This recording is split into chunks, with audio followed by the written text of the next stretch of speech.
Nessa edição, saiba tudo sobre a nova planilha de remuneração dos transportes na entrevista com Ailton Brasiliense. E na reportagem da semana, aprenda a como se proteger dos raios, fenômeno que mata milhões de pessoas no Brasil.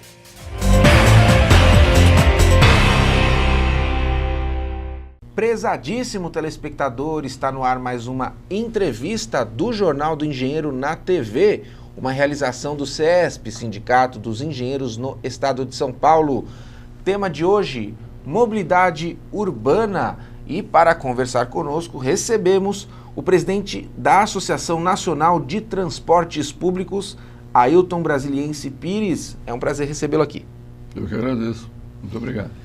Ailton, a gente vai falar de um fato novíssimo, que é uma nova planilha aí que tenta parametrizar os custos do transporte público. Foi alvo aí de um amplo debate. Eu queria que você explicasse o processo. Mas antes de mais nada, para a gente fazer a introdução do tema, o que é a Associação Nacional de Transportes Públicos? Quais são os entes que a compõem e qual que é o papel dela para ajudar a mobilidade urbana no Brasil, um país continental, que é um grande desafio, né? A NTP existe há 40 anos. Ela foi criada inicialmente um fruto da Companhia do Metrô. Um grupo de engenheiros do metrô entendeu que haveria necessidade de se discutir o metrô dentro da cidade de São Paulo, a sua interligação não só com as linhas de ônibus, mas principalmente com o plano diretor da cidade e a forma como as pessoas se locomovem. Não era para tratar da cidade de São Paulo é apenas uma referência, mas sim tratar da mobilidade das pessoas nas cidades. Ao longo do tempo, foram ocorrendo para ela empresas de projeto, empresas de trânsito, empresas de plano diretor, sindicatos de trabalhadores, sindicatos de empresários, fabricantes de equipamentos diversos, inclusive de trilhos e de pneus, de tal forma que hoje nós somos aglomerados de mais ou menos 100 associados das diversos setores que tem uma regra ou uma linha de conduta que é o seguinte: nós acreditamos que na qualificação do transporte público nós iremos obter a qualificação da vida urbana, né? Um exemplo que a gente tem são várias cidades europeias, principalmente, que buscaram isso ao longo do tempo e obtiveram. E, de uma certa forma, aquilo que aconteceu em São Paulo no começo do século XX. Houve uma concessão de vários serviços, transporte, energia elétrica, telefonia. A concorrente foi a Light, uma empresa canadense, e ela começou a atuar em São Paulo quando São Paulo tinha 200 mil habitantes, 1900. E ela atuou aqui na área de transporte até meados da década de 40. Quando ela estava saindo, São Paulo estava chegando a quase 2 milhões. Ou seja, durante o seu contrato, a cidade cresceu 10 vezes. E por interesses de lucro de transporte e lucro de energia elétrica, não interessava para essa empresa, como não interessa nenhuma outra, que a cidade se espalhasse ao longo, tornando as viagens longas demais, caras demais, e a energia elétrica igualmente. Então, para os objetivos dela, que era o máximo lucro, acabou concorrendo com uma cidade extremamente compacta. A São Paulo, do começo da década de 40, perto de 2 milhões de habitantes, é uma cidade que praticamente não tinha chegado do outro lado do Rio Tietê, tampouco do Rio Pinheiros. Era uma cidade aí perto de 200 quilômetros quadrados. Hoje lá tem 8 vezes mais. E a hora que a Light sai fora, e não por falta dela, mas por falta dos prefeitos, que não terem entendido a necessidade de organizar e planejar a cidade, essa cidade, como todas as demais, cresceram e acabaram se tornando muito caras. Então São Paulo perde muito dinheiro, como outras cidades, por conta de um transporte e por conta de um trânsito não organizado de forma ótima. E como é um fórum, né, que reúne diversas matizes relacionadas ao transporte público, como é que é o debate? O consenso ocorre muitas vezes ou há muitos embates ideológicos dentro da associação? É normal que haja, né? Nós temos várias comissões, chegamos até 14 comissões. A primeira foi a Metroviária, fizeram outras. Esses grupos são grupos de interesse públicos e privados, né? Obviamente, cada um defende a sua visão. Agora, o fundamental é que, ao longo do tempo, como nós não somos um órgão de governo, então essas entidades públicas e privadas se dão, entre aspas, ao direito de enxergar um pouco além unicamente dos seus interesses e enxergam a comunidade. Por isso mesmo que nós temos mais de 5 mil trabalhos feitos ao longo desses 40 anos, com diversas entidades, IPEA, o BNDES, o Banco Mundial, organismos municipais, estaduais do Brasil todo, com organismos privados, etc. Essa diretriz montada lá atrás nos permite chegar a um convívio bom, seja ele com grupos privados ou públicos de interesses de curto prazo, médio ou longo prazo. Perfeito. Você até me dizia antes da gente começar a gravação dos efeitos de um transporte público organizado, bem montado, na qualidade de vida da população. Queria que você falasse um pouquinho sobre esse conceito. É um estudo que está disponível aí na internet sobre a qualidade de vida e a longevidade das pessoas. Eles pegaram algumas cidades. Que eu me lembre, eu vou situar mais Londres, porque esses são dados que eu acabei vendo recentemente. Eles pegaram o mapa da cidade de Londres, colocaram lá todas as suas estações, eles têm quase 400 quilômetros de trilhos de metrô e trem, que seria a nossa companhia do metrô e a companhia Paulista Transmetropolitana, a CPTM, e procuraram calcular nos entornos de cada uma das estações qual era a longevidade dos moradores. Em São Paulo, se conhece dois números, né? Variam de 71 anos a 81 anos, como média. A diferença de 10 anos. Obviamente, a faixa que vai mais longe é a faixa que está numa situação econômica melhor. Mas Londres não necessariamente é isso. Londres, quem está mais próximo dos maiores nós, ou seja, interligação de estações. Por exemplo, o Brás é uma interligação, Luz é outro metrô com trem, ou metrô com metrô tipo Sé, ou Paraíso, ou Consolação Paulista, assim por diante. Essas pessoas que têm maior facilidade de locomoção têm uma longevidade muito mais alta. A média mínima é 76 anos em Londres e a máxima é 96, uma distância de 20 anos. O que eu não estou querendo dizer que essa facilidade sozinha dá isso, mas ele é um dos fatores que os moradores dão um peso significativo. Portanto, ter uma rede de transporte não precisa ser só de trilhos, não. Nenhuma cidade tem só trilho. Todas têm trilhos e pneus, bem planejadas, bem conectadas, de tal forma que o tempo mínimo de viagem, a pessoa fica menos exposta a acidente, menos exposta à poluição, menos exposta à irritação, perda de tempo, coisa que vale. Essas coisas têm peso. Então as pessoas precisam entender que qualidade de vida é muito importante. Ailton, eu considero os gestores dos transportes públicos que eles estão numa situação um tanto quanto ingrata pelo seguinte: é igual um gestor de um bom hospital público, por exemplo. Quanto melhor o hospital mais demandado ele é. E acaba isso aí sendo uma constante dele estar sempre tendo que superar e sempre estando no limite. E eu vejo o transporte público mais ou menos desse jeito. Aquela linha, aquele trecho, aquela região que é melhor, ela acaba sendo mais demandada e por melhor que seja feito, as pessoas, os usuários sempre estão insatisfeitos. Porque tem os horários de pico e tem o trânsito e tem... Enfim, na sua visão do setor que está dentro dessa gestão, quais os principais desafios do nosso transporte público aqui e por que ele não é tão bom quanto poderia ser? Não é tão bom, em primeiro lugar, porque o plano urbano da cidade, o planejamento urbano, foi péssimo. Ou melhor, praticamente inexistiu. Ficou unicamente na pendência dos interesses privados de curto prazo.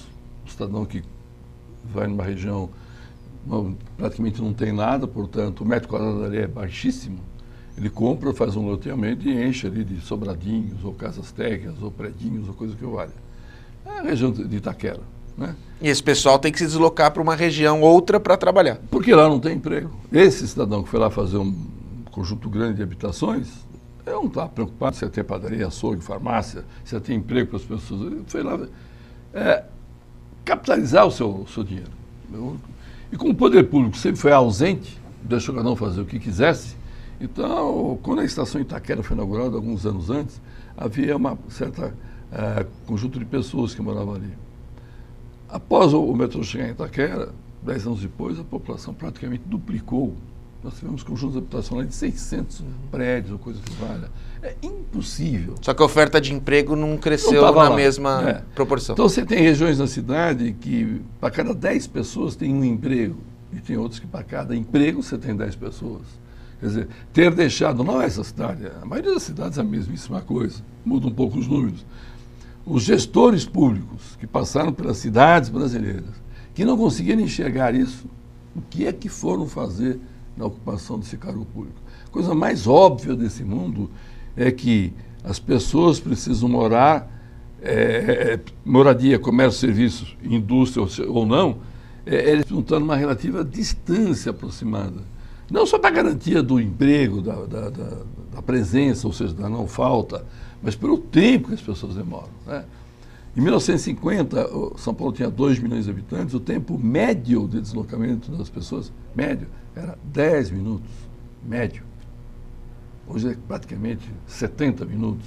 Quem ganhou com isso? Todos perderam, né? O número de habitações, a população e a frota da cidade de São Paulo, de qualquer outra cidade, se tivesse outro arranjo, um outro desenho urbano, um outro planejamento urbano, fatalmente nos daria uma tarifa próxima da metade. Igualmente os tempos de viagem, igualmente o número de acidentes e de poluição. Quer dizer, nós fomos pelo caminho pior. Parece até que nós escolhemos exatamente quais seriam as piores condições para construirmos uma cidade. Alguém pode falar, não, mas o Brasil tinha 50 milhões de habitantes, né, em 1950, agora tem 200. Bom, em primeiro lugar, era óbvio, estava crescendo 6% ao ano, não foi num estalo de dedos. Então, todos que ocupam cargos a nível federal, estadual e municipal, os acadêmicos também, e principalmente aqueles que se chamam de políticos, nem todos merecem esse nome, apesar de ocuparem o cargo, deviam enxergar a obviedade. E por uma razão simples, havia um exemplo enorme. Havia um exemplo enorme no Japão, na Ásia, se quiserem, como um todo, na Europa, nos Estados Unidos. Não faltou exemplo. Todos que ocuparam cargos públicos, legislativo e executivo, deveriam saber que deixar a coisa correr de qualquer jeito nos levaria a isso que está aí. E isso não atende a ninguém, prejudica a todos. As cidades brasileiras hoje são, entre aspas, deficitárias, né? Elas geram acidentes. O Brasil consegue uma proeza, né? Que é a matança no trânsito. Nós temos hoje, na média, 120 pessoas sendo mortas por dia. Não estarrece ninguém. Nada, ninguém. E aí tem crianças, velhos, tem homem, tem mulher, tem todos os tipos de pessoas que você quiser considerar. São mais de 1.000 por dia. O custo anual, nós fizemos um trabalho junto com o IPEA, esse estudo é de 98, atualizado, daria um custo aproximado de 70 bilhões de reais por ano. O orçamento da cidade de São Paulo é 50 e poucos bilhões. Quer dizer, nós temos uma sociedade que precisa acordar. Estamos gerando uma matança de um lado, internações hospitalares por conta de poluição, uma perda de tempo enorme aumentando nossos custos, porque nós escolhemos uma classe política, qualquer que seja o partido, pode botar todo mundo no mesmo saco, que insiste em não enxergar o óbvio. Então, eu não sei quando é que a sociedade brasileira vai acordar, mas se um dia ela acordar, a reversão disso talvez não chegue a 10 anos. E ele é absolutamente factível, porque foi tentado com sucesso em mais de uma dezena ou 2 dezenas de países aí pelo mundo. Ailton, vou fazer uma pausa para no próximo bloco nós avançarmos do seguinte modo. Você falar o que é essa nova planilha de remuneração pensada pela Associação Nacional de Transportes Públicos pode aí melhorar o nosso transporte. Não vai melhorar as regras de zoneamento, não vai organizar a cidade como deve ser feito. Mas como é que esse trabalho feito, como é que foi esse debate, como ele vai refletir no transporte público? A gente volta no próximo bloco, ok? Ok. Você não pode sair daí, o JN na TV só começou.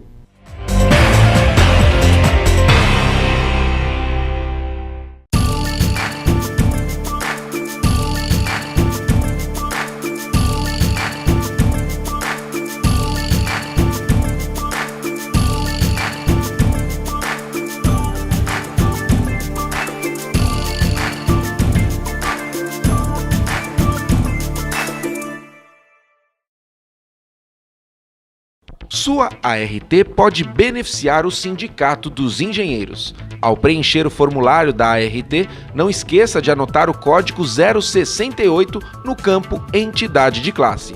Com isso, você destina 16% do valor para o CESP. Fique atento, o campo não pode estar preenchido previamente. Apoio Cultural, Conselho Regional de Engenharia e Agronomia do Estado de São Paulo.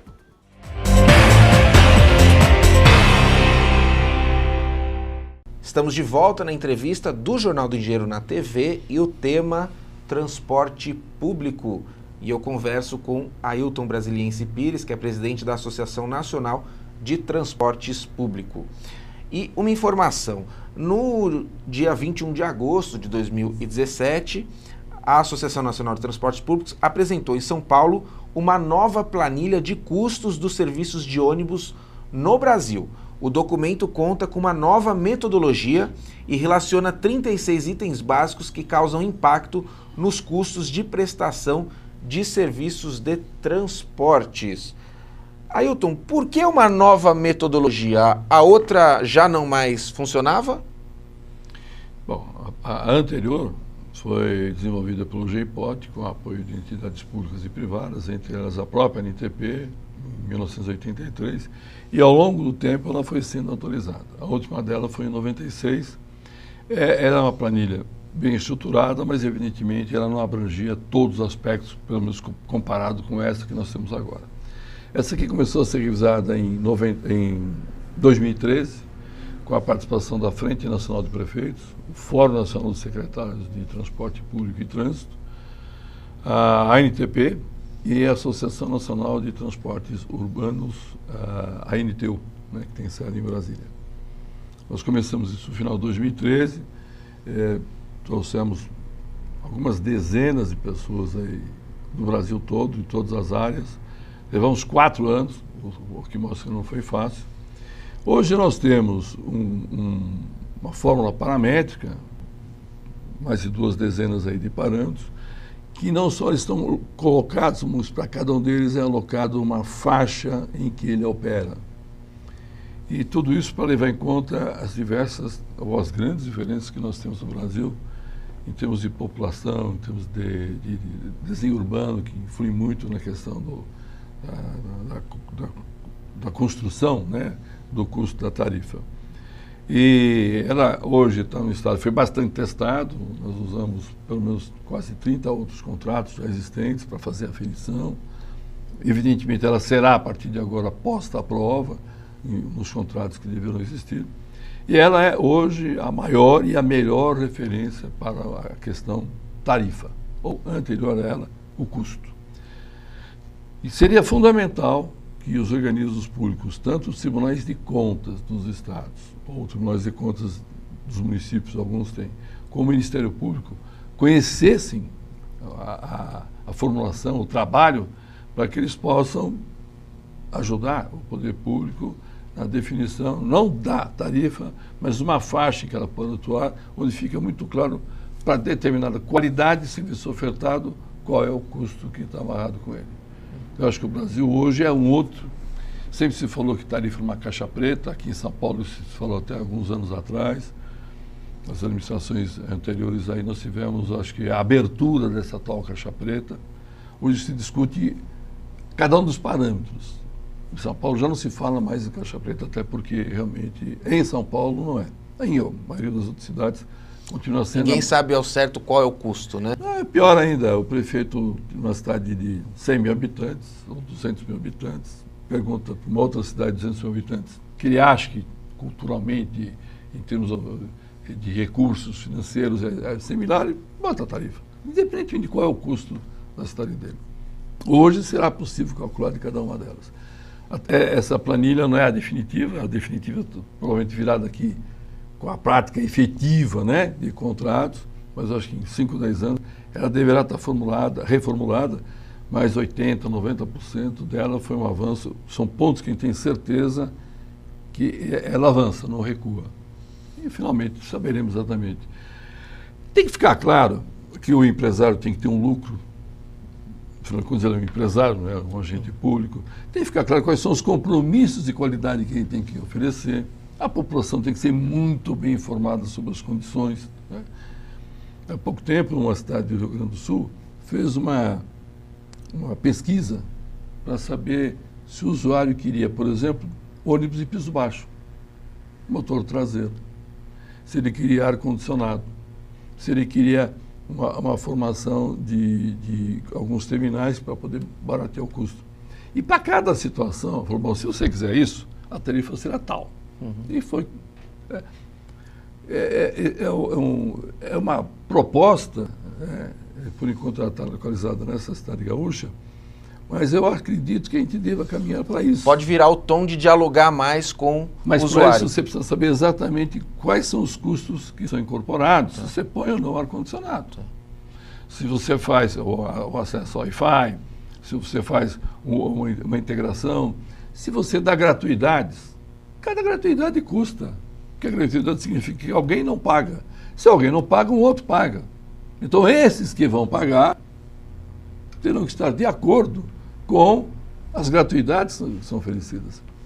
Uma frase irresponsável sempre dita é o seguinte: não, o empresário tem lucro demais. Portanto, se a gente der gratuidade para esse, aquele, ele assimila. É verdade.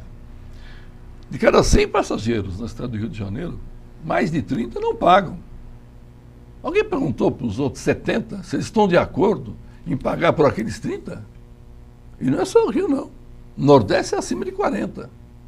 Então, houve uma Isso é temerário, na sua opinião, porque pode absurdo.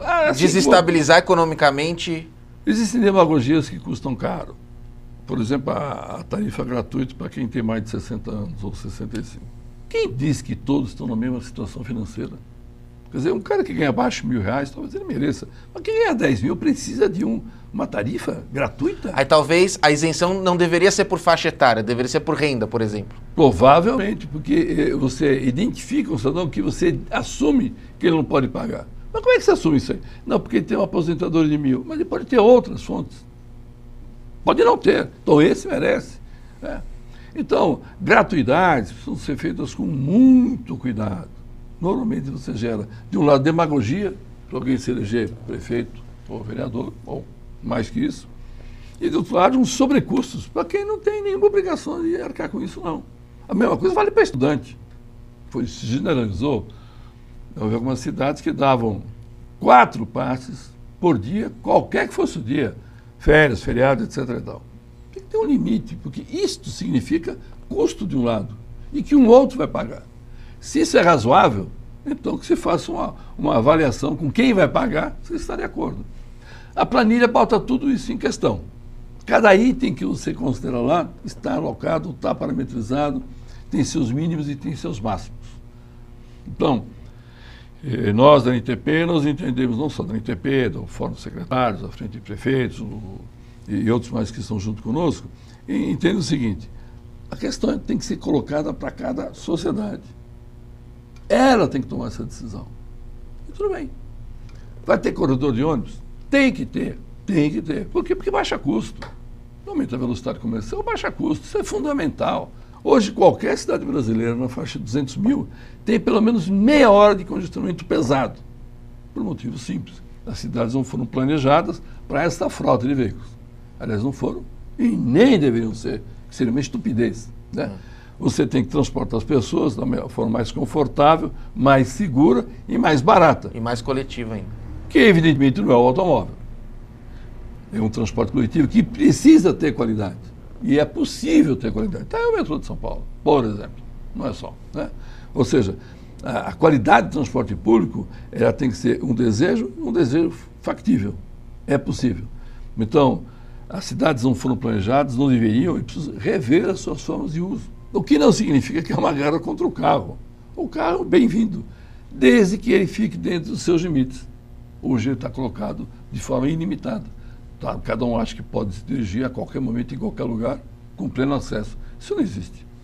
Ailton, pena que o nosso tempo está se esgotando, mas eu quero muito agradecer a sua presença aqui e deixar a câmera aberta para suas considerações finais, se alguma informação que você julga pertinente sobre o assunto quiser passá-la agora, fique à vontade. Eu queria convidar a acessar o site da NTP, antp.org.br. Lá você vai encontrar aproximadamente mais ou menos 5 mil títulos, né, que foram desenvolvidos ao longo desses 40 anos. Eu vou citar 2, não ser muito longo, mas você lá, acessando a biblioteca da NTP, você vai ver. Um é esse, a planilha de custos, que foi divulgada agora, no final do mês de agosto, E outro, um trabalho feito chamado mobilidade humana para um Brasil urbano. Legal. São mais ou menos 100 exemplos onde a gente considera cidades. Então está o nome da cidade, a época que foi feita. Tem o case lá. Quem quiser até copiar na própria cidade, não, pode. Deve discutir. Obrigado pela presença. Eu que agradeço. Muito obrigado. Esta edição do JN na TV não termina aqui. Fique conosco e acompanhe mais assuntos relativos à engenharia, à inovação, ao desenvolvimento e, claro, também à mobilidade. Um forte abraço e até breve!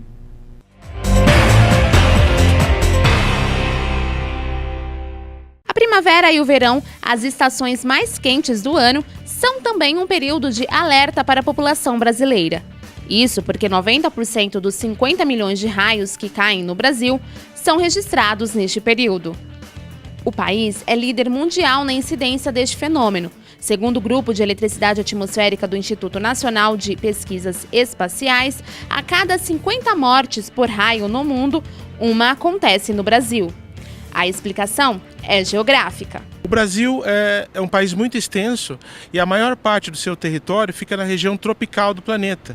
E na região tropical acontece aproximadamente 70% de todos os raios. O jeito, então, é ficar atento. Mesmo dentro de casa, a pessoa deve tomar alguns cuidados. A mãe de Gabriele já alertou a filha. Normalmente minha mãe aconselha a desligar da tomada. Eu não sei muito porquê. Assim como a Gabriele, muitos têm dúvidas. Como será que os raios atingem as casas? Então a corrente do raio vai chegar até o solo, mas para chegar até o solo, até a terra, ela vai procurar caminhos de baixa resistência elétrica, que são, por exemplo, a fiação elétrica, por exemplo, né? Então uma parte dessa corrente vai chegar na fiação elétrica e os equipamentos que estão ligados, então, nas tomadas vão ficar submetidos a uma tensão muito mais alta do que aquela para a qual eles foram projetados para trabalhar, né? Então, eles não vão suportar essa tensão muito alta e podem sofrer danos. Outro cuidado importante é não tocar nos aparelhos enquanto estiverem ligados, pois caso eles sejam atingidos pelos raios, a descarga elétrica pode causar choque no indivíduo.